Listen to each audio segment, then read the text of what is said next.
আসসালামু আলাইকুম, আমি রুনা ব্লগস এন্ড কিচেন থেকে বলছি।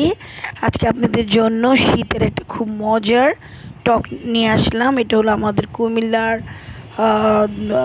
দেশের টক, মানে আমরা কুমিল্লাতে এভাবে টক রান্না করে খাই। তো আমি কি করলাম, টমেটো, এটা হলো কাঁচা পাকা যে টমেটোটা আছে টক টক, ওই টমেটোটা দিলাম আর আলু দিয়ে দিলাম অনেকগুলো। এটা এক ধরনের টক রান্না করছি। আমাদের দেশে বহুত রকমের টক রান্না করা হয়।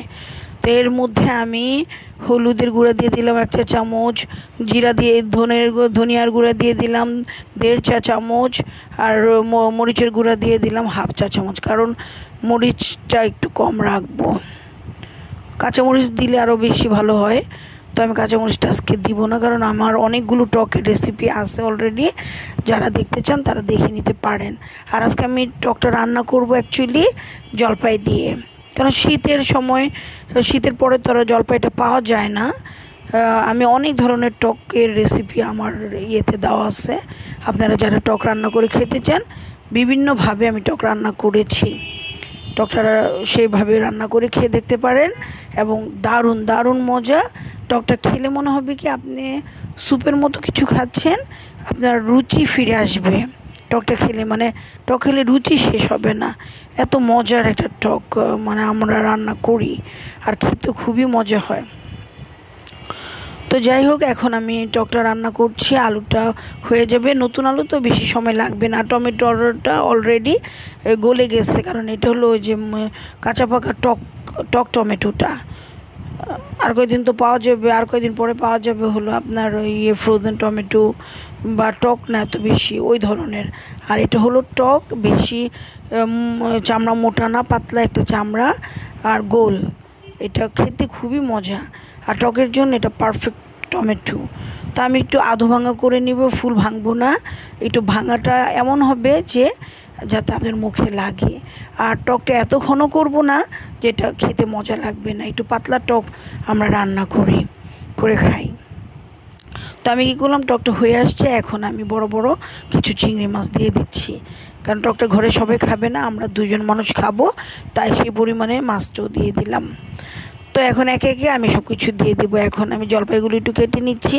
জলপাইগুলো একটু পেকে গেছে, তো অসুবিধা নাই, আমি তো আর বেশি নাড়াচাড়া করবো না। এখন তো আমার নাড়াচাড়া শেষ।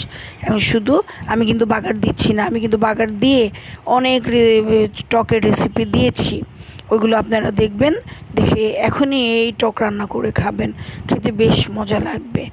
তো আমি জলপাইগুলো সব কেটে নিচ্ছি, আর জলপাইগুলো সবগুলো জলপাই দিব। টকটা যেন এমন হয়, মানে টক যেমন হয় খেতে, টক টক একটা ব্যাপার লাগবে খেতে, আর মজা লাগবে খুব। মনে হবে কি থাই স্যুপ খাচ্ছেন, এই টাইপের একটা ফিল দেয় আমাদের দেশের এই টকগুলো।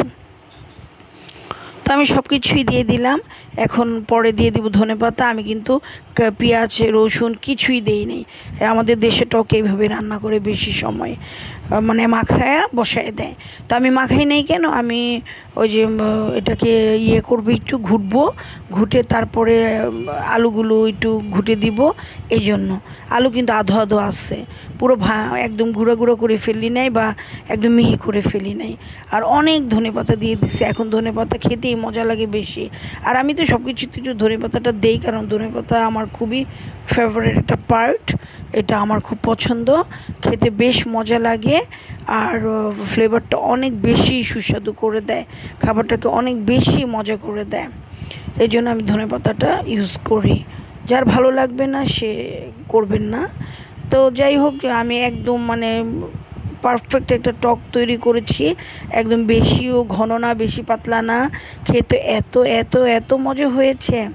মানে আমি কি বলবো, আমি ভাত একটু বেশি খেয়েছি এই টকটা দিয়ে, এত মজা লেগেছে। আমার মার খুবই প্রিয় একটা টক, মানে আম্মা খুবই পছন্দ করে খাইতেন টক, আম্মার খুব প্রিয়। লাউ টক বিভিন্ন খাবার আম্মার প্রিয়, ওইগুলো যখন রান্না করি তখন আমার মার কথা খুব বেশি মনে পড়ে।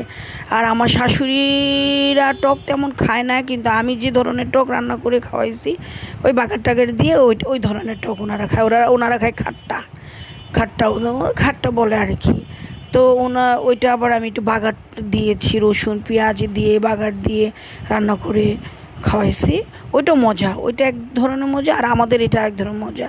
আমাদের দেশে এমন কি আমি দেখেছি ছোটোবেলায় ভাতের মাড় দিয়ে, লাল চালের যে মাড়টা, ওইটা দিয়ে টক রান্না করে, হেভি মজা হয়। আসলে গ্রামের রান্নার মজাই আলাদা। শহরে আমরা মজা করে রান্না করি ঠিক আছে, কিন্তু গ্রামের চুলার মাটির চুলার রান্না এত টেস্টি। যাক, আজকের মতো আল্লাহ হাফেজ।